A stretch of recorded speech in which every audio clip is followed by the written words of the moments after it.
No, very rarely goes that way, does it, unfortunately? Talking about passing there, who do you reckon is the best passer in the squad, and how do you compare to them? Best passer. There's a few. Depends what type of passing you're looking at. You've got your midfield players, and you've got Harry Kane dropping in and hitting big diags. You've got Mason Mount threading ball through. You've got Walks hitting diags. I think the range of passing from the full team, they can all pick a pass out, so you can take your pick on that one. Yeah, Maguire's one for Kane against Czech Republic, superb. Really good pass, and good save from the keeper. Or that would have been a nice early goal. Do you think that's as important as a great save to modern goalkeepers as well? Because we've seen you over the seasons as well pick out some beautiful passes and assists.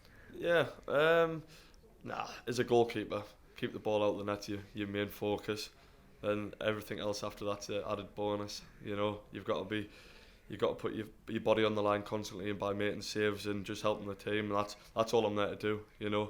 Then the next stuff, passing is an added bonus, and hopefully just give a better passing to the lads sometimes. We obviously only ever get to see the first 15 minutes of open training. Yeah. So can you tell us who regularly scores against you? Is there anyone that always beats you? You've always got the lads scoring. That if we're doing shooting drills, it's always set, and they're always got the eye for goal. So you've got the likes of Harry, Rashi,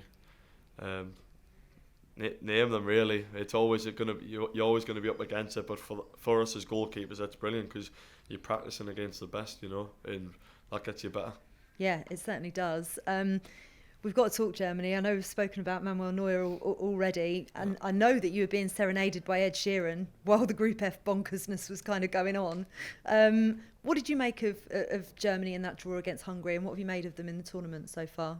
Yeah, we know they're a top side, and we know how hard of a group that was to be, and so it was good to watch. We knew if we finished top, we'd be playing the second place, so it was a good game to watch, and we know the quality what Germany have, and it's about us being prepared to be the best we can be on that day.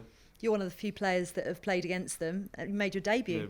Yeah. Debut, yeah. What do you remember about that? Yeah, it was good. I think clean sheet debut. Family came and watched it. It was a great experience. Made a couple of good saves against Werner. So it was a good memory for me, and hopefully it can go one better Tuesday. How are they all feeling about coming to watch you? I presume they're going to be at Wembley. I hope so. No, yeah, they'll be happy. They've been to all missus and parents and brother and that have been to all 3 games, so it'll be a good experience come Tuesday night.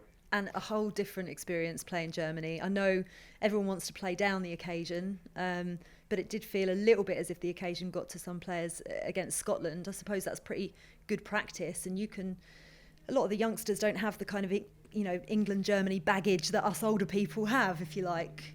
Yeah, definitely. I said earlier about you're never gonna have it your own way, and it's just about us being fully prepared for anything the Germans throw at us, and that's all we can do is be prepared and be on our A game for it. You obviously know the history with penalty shootouts as well. Your save from Bakker in the World Cup penalty shootout against Colombia kind of put the hoodoo to bed and the conversation about penalties to bed finally, and then it rears its ugly head again because we're facing Germany, which must be frustrating. But it would go one step further, wouldn't it, knocking Germany out on penalties if it came to that? For me, it would be lovely to beat them in 90 minutes, but we're going to be prepared for anything. If it's extra time, then penalties, that's what we're trained for, that's what we prepare for all week, and but be nice win in 90 minutes will be even better. Yeah, well, it would be better for all of our hearts, believe me. You said you'll take a penalty if the opportunity arises, as you did against Switzerland in the Nations League. Where do you see yourself in the pecking order for penalties? I don't know. That's the manager's call. You just got to just take a couple of practice ones, during the week. Then if called upon, I'll step up and hopefully convert. But hopefully we don't have to get there. I've heard you talk about all the England chants reminding you of when you were a kid. Always see you belting out the national anthem as well. What's it like when you're stood in the middle of Wembley like that? I mean, there's going to be 40,000 people there as well. Yeah, it's incredible, you know, tough 18 months in the pandemic we've had, not having fans and all of a sudden having 8,000 at Middlesbrough, you know, then going into 22,500 at Wembley. It just feels like a full stadium, and we were talking about it, the national anthem, you know, with having fans back, it just, like, the hairs on your back, you know, the shivers and all that come back, and the pride you get off that is just amazing, and just a great moment. And to be doubling the capacity come Tuesday, don't know what it's going to sound like. It's going to be incredible. Well, it felt louder for Czech Republic, definitely. Did you feel that?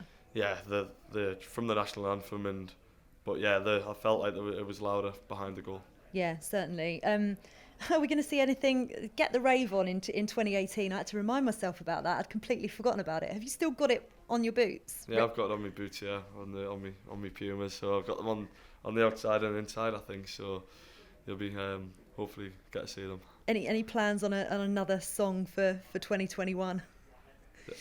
What do you mean? Well, as in, like, because you did a DJ fit rave thing, didn't you, as well? I don't think I'll be doing any songs. So I won't put myself up there. I'll just be doing the raving. Brilliant, love that.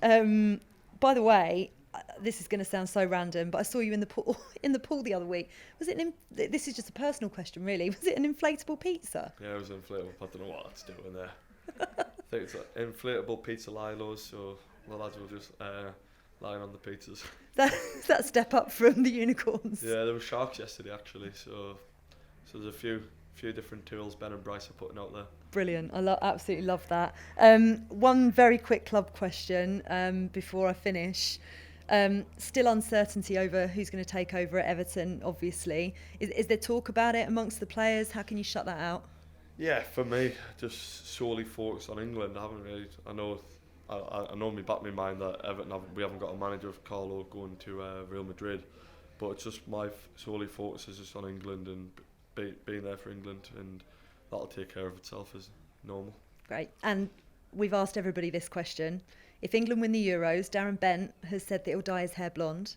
Right. Declan Rice and Jadon Sancho both said they'd have their first beer because they've not had one before. Jack Grealish has never been to Vegas, so he'd go there. So what will you do if England win the Euros? I wouldn't let her know.